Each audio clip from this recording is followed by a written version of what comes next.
Good morning, students. Hope you all are well. So, today we are going to start the next chapter, that is the evolution and the origin of life.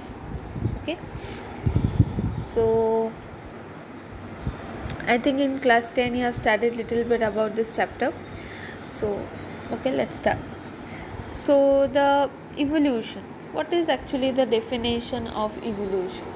Okay, so the word evolution is derived from the Latin word actually evolvere. Okay, so E means the out. E means out, and the volvere means to roll or to unfold. Okay,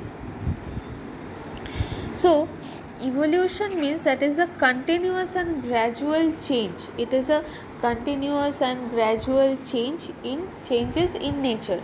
It can be we can say this kind of change in living organism also, and in case of non-living things also. Like it can be a molecular change, like we can call it the chemical evolution.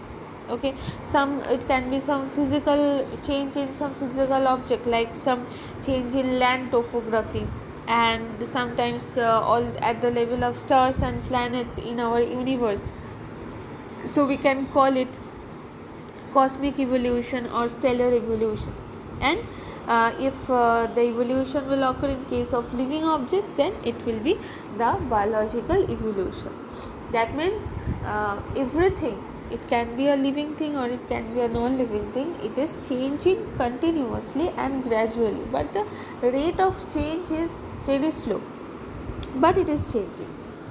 Now, the evolutionary biology, that means it is the process of gradual changes in organisms, okay, to form more and more complex form, to form more and more complex structure over a long period of time. Like in case of human, when the ancestors of human, they are like the apes, means the ancestors of humans are apes, but the structure of that apes and the means all the cytology and anatomy and the in all the structures in molecular level, that are also complex. But now the modern human and the structure and all the physiological process and whatever proteins, chemicals and all, these are more complex from the previous one or the apes, and with the change of their habitat and their food habits, lifestyle and all everything. So this evolution is going on continuously but gradually to form more and more complex organisms or complex form over a long period of time. Okay, so Darwin has defined the evolution as the descent with modification, and the Dobzhansky, another scientist, he was defined the evolutionary biology as the study of the history of the evolution of some newer and more complex forms of life on our earth from the pre-existing simpler form, right? Okay, so after that, what we have to study? After that, we have to study the origin of life. Origin of life we'll discuss in next class. So today we'll start from the evidences of organic evolution or the evidences of evolution.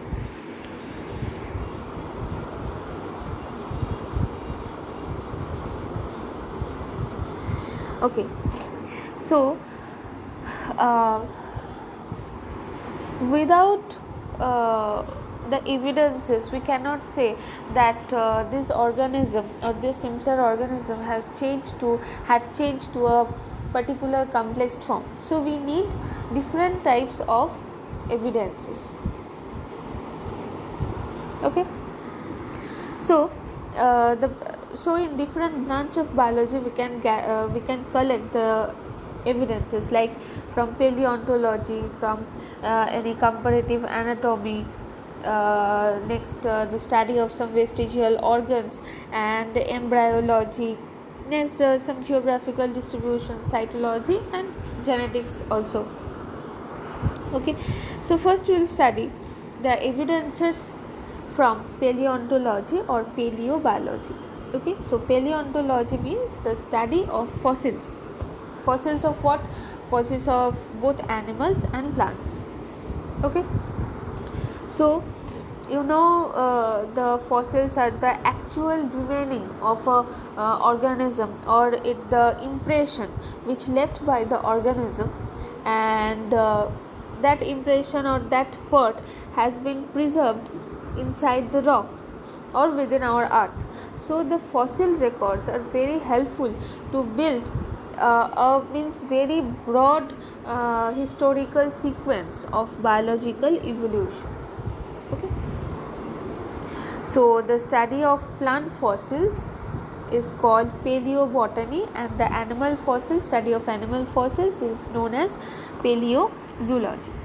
Okay, next, Leonardo da Vinci was called he is known as the father of paleontology, and Cuvier, and he is the founder of modern paleontology. Okay. Next is the formation of fossils. Or what is actually fossil? What is the definition of fossil? So fossil can be formed in different ways on environmental condition or inside our earth.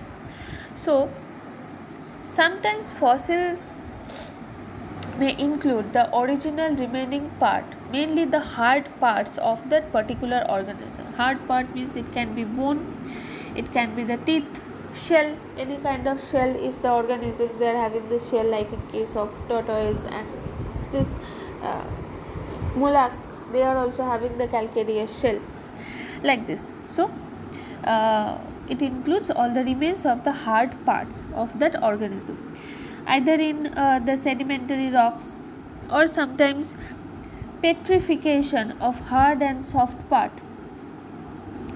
Petrification means petrified fossils. These are actually formed by the replacement of some organic parts of dead and decaying organisms. Means the molecule of the dead and decaying organisms, okay, by some minerals. So that process is known as the petrification. Like the petrified fossil we can found in sedimentary rocks, in the bottom of the lakes or rivers or in sea. When the plants or the animals or some parts of the plants and animals are buried inside the sediment, and the sediment will transform into a hard part, and that part will form into a fossil after a very long period.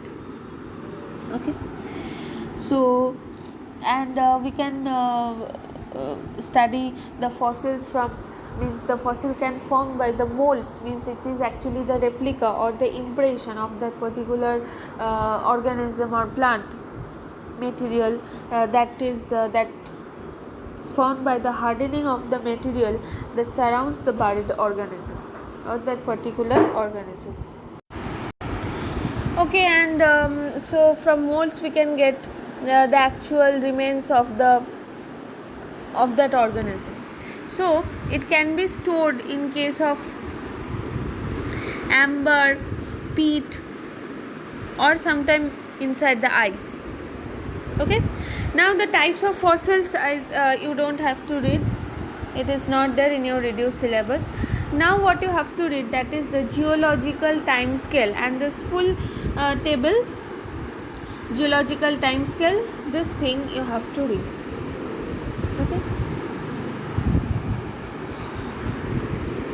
Okay, so geological time scale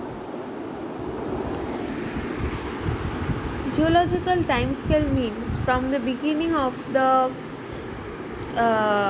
life, and up to the modern days or the modern era of the life.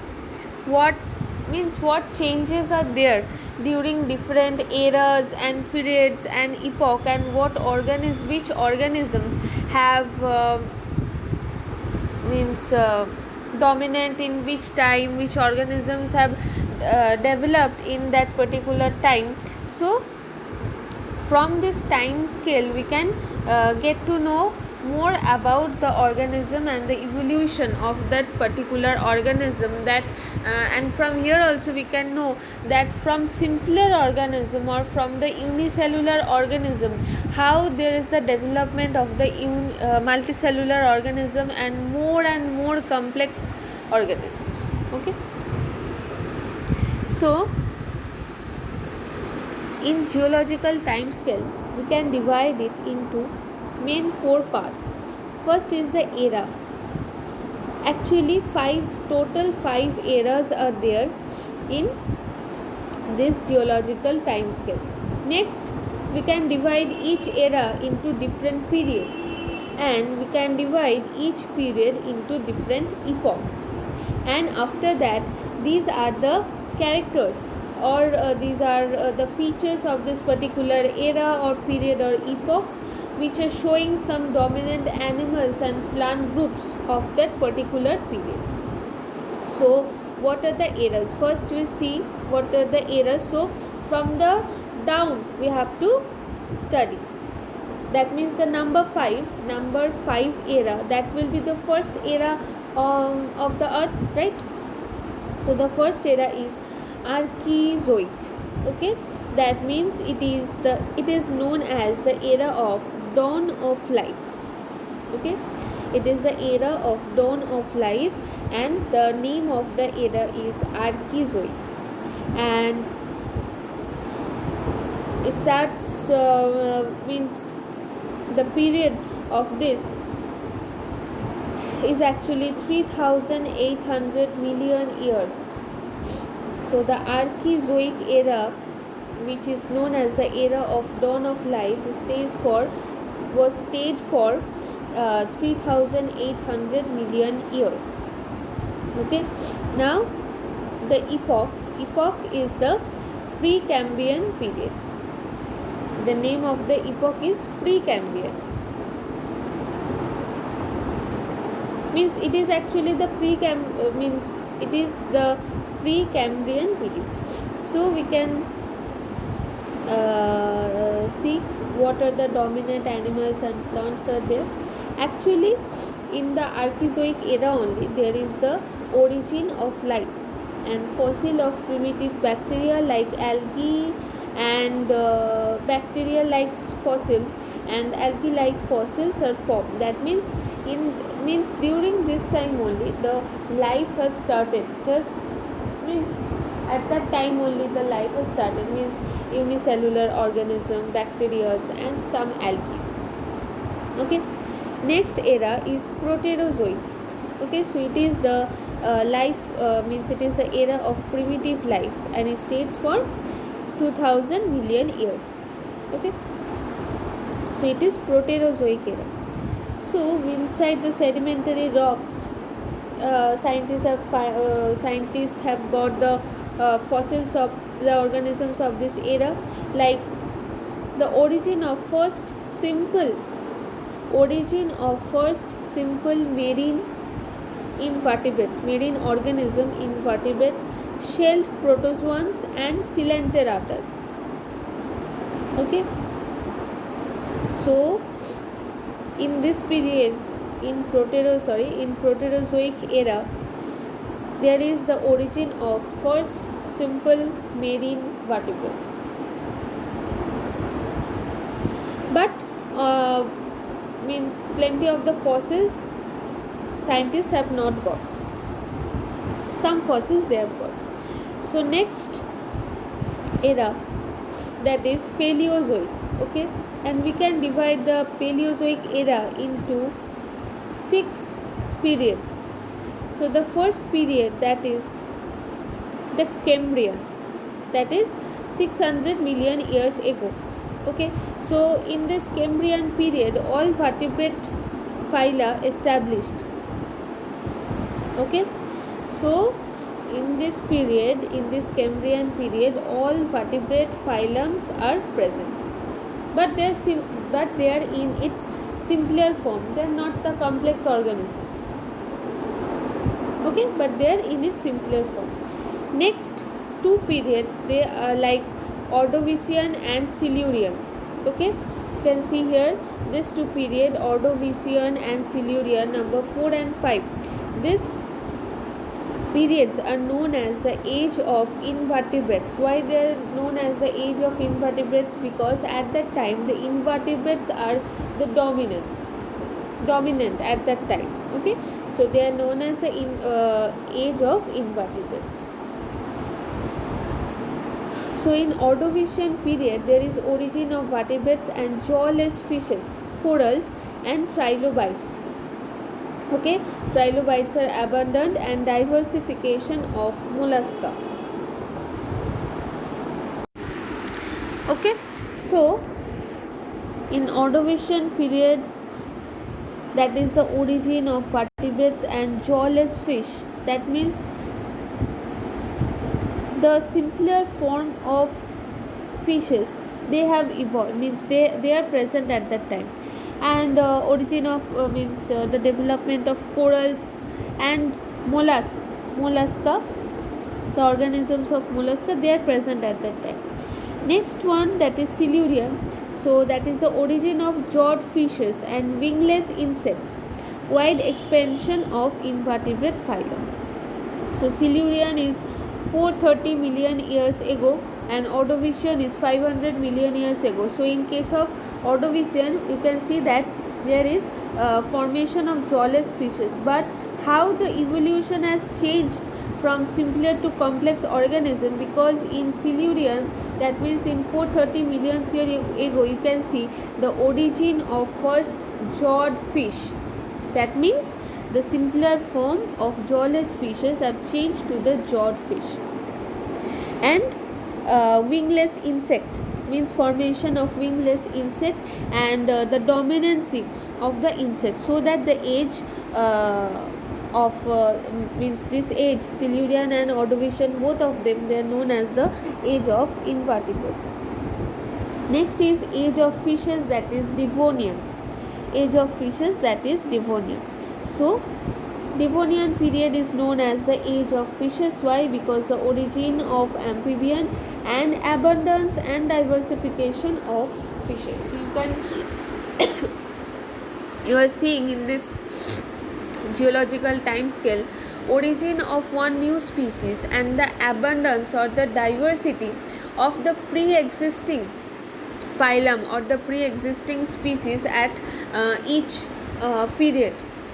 Okay, so the age of fishes is known as Devonian, and it is during this period there is abundance and diversification of both the jawed fish and the jawless fish, and in this time only there is origin of first amphibians. That means from the fish means some changes have developed in some fishes and they have changed into amphibians. Okay, next,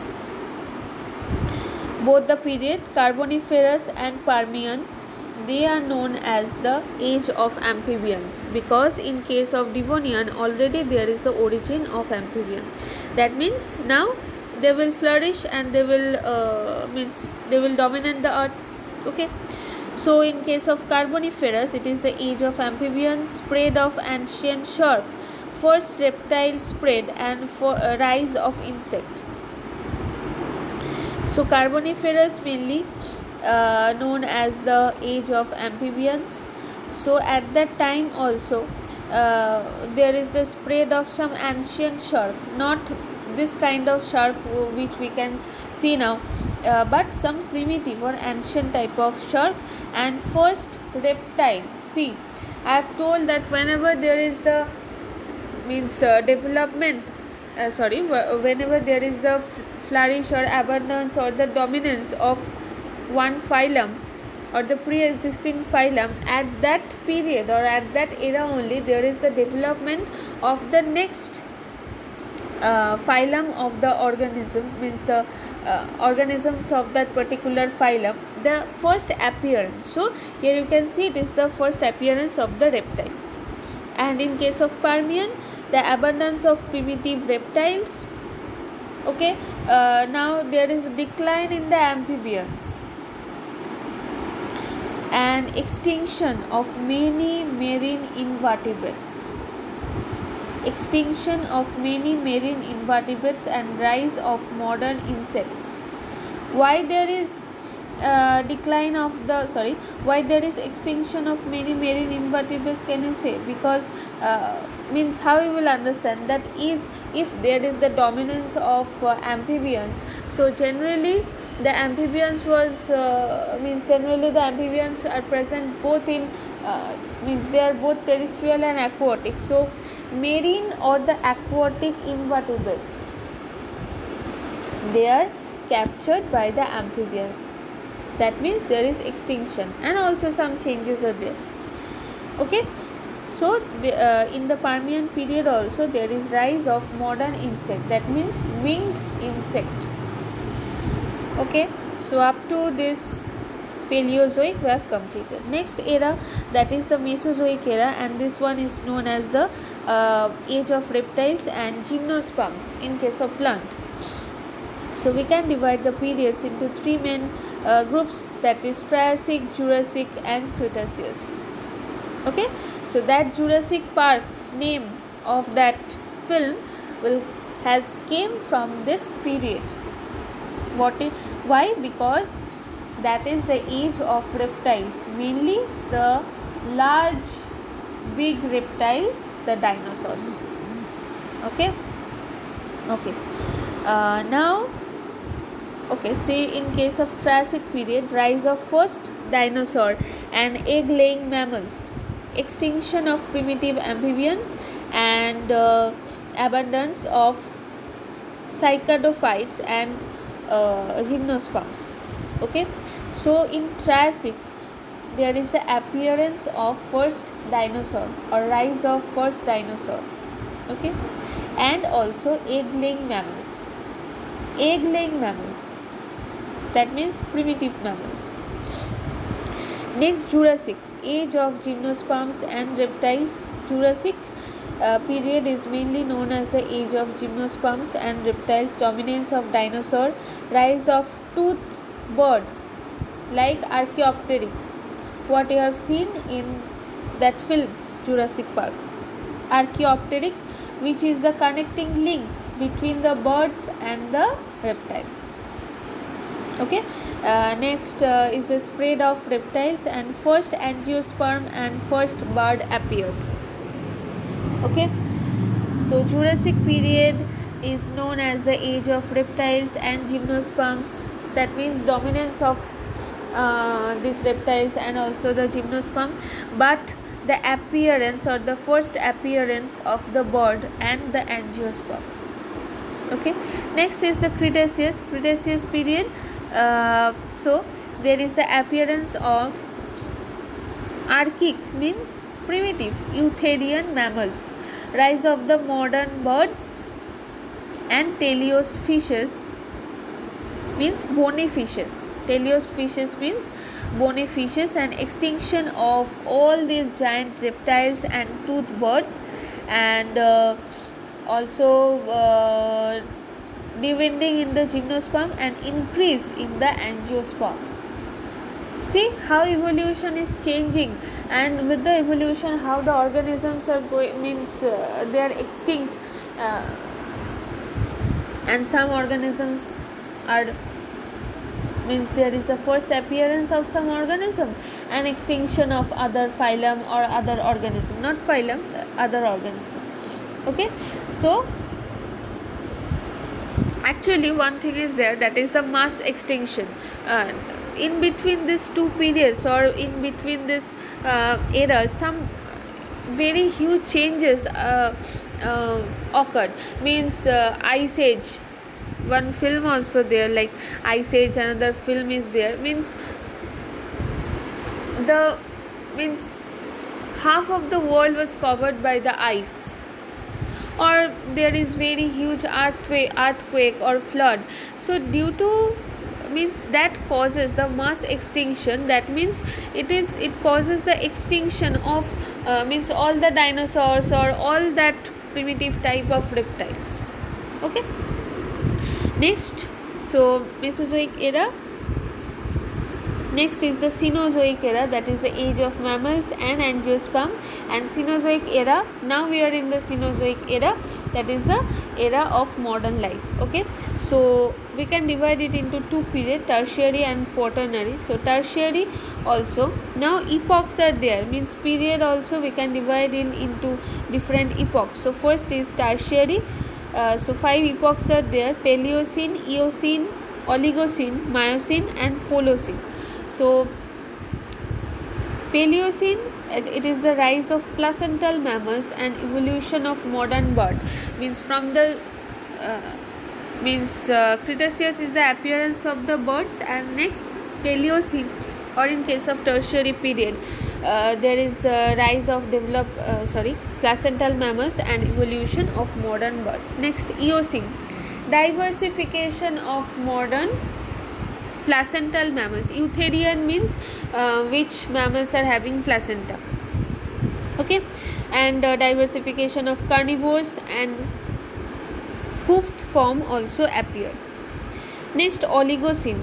Oligocene, extinction of archaic mammals, means all primitive mammal or all giant mammals. Okay, like the mammoth, that elephant. Okay, so rise of first modern mammal. Next in Miocene, formation of first man-like apes. That means the first appearance of man-like apes or mammals dominating, and at the height of the evolution, means appearance of human, that is persist in Miocene epoch, or in case of tertiary period. Next Holocene, that is the emergence of humans or the man, evolution of modern mammals like modern horse, camels and elephant. Okay, and next is the quaternary period, that is we can divide it into two, that is Pleistocene up to that is actually from 2 to 2.5 million years ago, and the recent one, that is the 1 million years ago, that is the age of the modern mans and all. So Pleistocene, appearance of primitive man, extinction of large mammals. Okay, all large mammals, means extinction of large mammal means extinction of the primitive large mammals, but the modern mammals or the modern large mammals, so they are present already. Okay, now and in case of this recent epoch, so it is the age of mammal, modern man, apes, monkeys, other birds, mammals and insect. Means which diversification we can see in present life, that is actually the quaternary period, and it has started from 1 million years ago.